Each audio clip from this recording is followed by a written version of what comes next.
I'm Barbara Slavin. I'm a senior fellow at the Atlantic Council. I've been working with the Atlantic Council's Iran Task Force since 2010.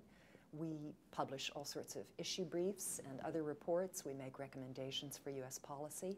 We hold events on a variety of aspects having to do with Iran, internal political developments, Iran in the region, Iran's nuclear program, Iran's economy, Iran's relations with Afghanistan and South Asia.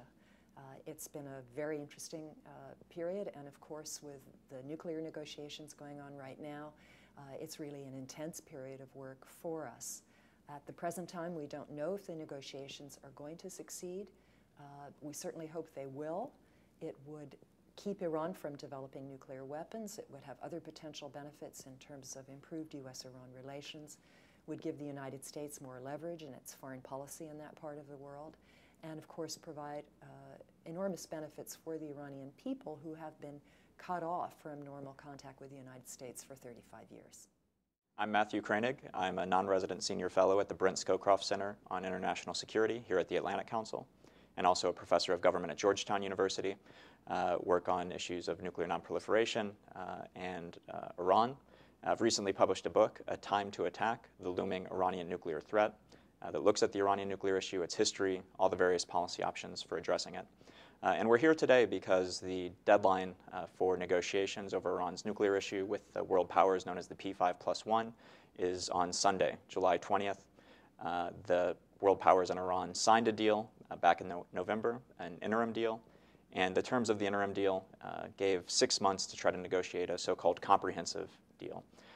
We're approaching that date. It looks like the world powers and Iran are not going to be able to strike a comprehensive deal before the deadline, and it looks very likely now that the negotiations will be extended for another 6 months in an attempt to get a nuclear deal.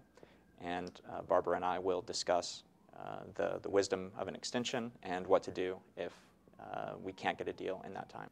Yeah, I think it's not surprising that we're going to have an extension of these talks. To expect them to resolve these issues by the July 20th deadline was perhaps always a little bit too optimistic. There is so much riding on these negotiations that each side has to look really tough. They have to show their constituencies back home that they fought as hard as possible for the best possible deal. And so an extension of a couple of weeks or a couple of months isn't disturbing for me. There are concerns, of course, what will Congress do and so on, but I think they should be allowed to have a little extra time to negotiate, don't you? Yeah, I think we agree on this. When you take a step back and think about the broad options for addressing Iran's nuclear program, acquiescing to a nuclear-armed Iran, if that's the direction they go in, taking military action as a possible alternative, then clearly getting a deal and solving this diplomatically would be by far the best outcome. So we were unable to get there in the first 6 months, and so continuing the negotiations at least one time, I think, makes sense.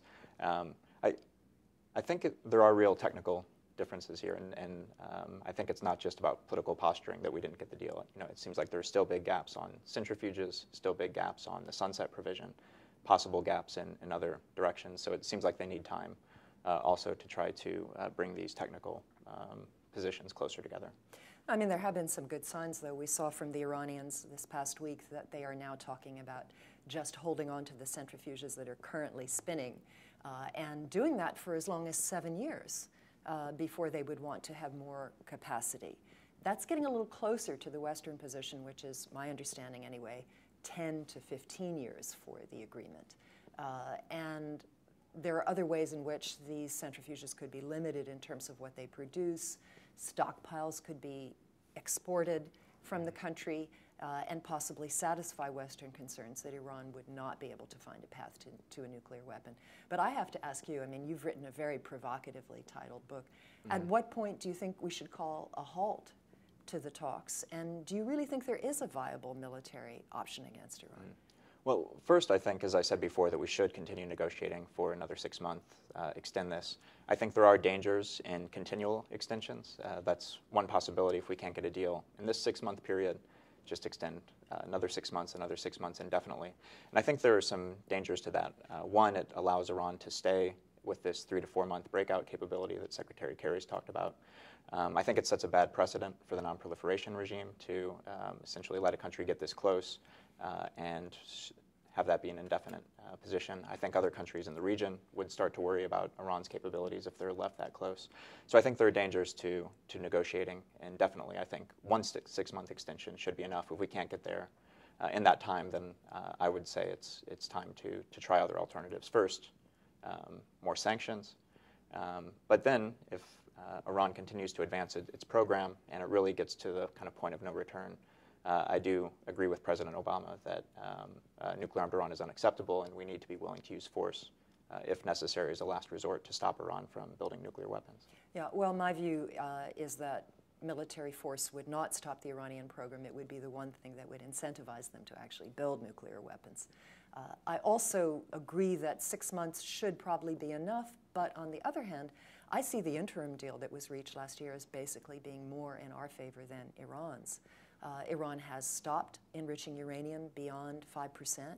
U-235, it's blended down or turned into a powder form. All the 20% uranium that it produced, if you remember Bibi Netanyahu and that crazy Roadrunner bomb that he showed at the UN, you know, with this amount of 20% uranium would automatically lead Iran somehow to a nuclear weapon. We've kept Iran from that, and if extending the agreement over and over would keep Iran from having the fissile material to make a nuclear weapon, I think that's all to the good. In return, Iran has gotten rather limited sanctions relief.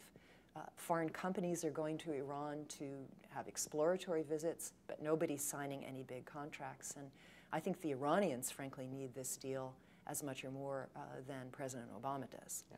I think I agree with you that the joint plan of action is probably more in the West's favor than in Iran's favor. The sanctions architecture is still in place. It's continuing to hurt Iran's economy.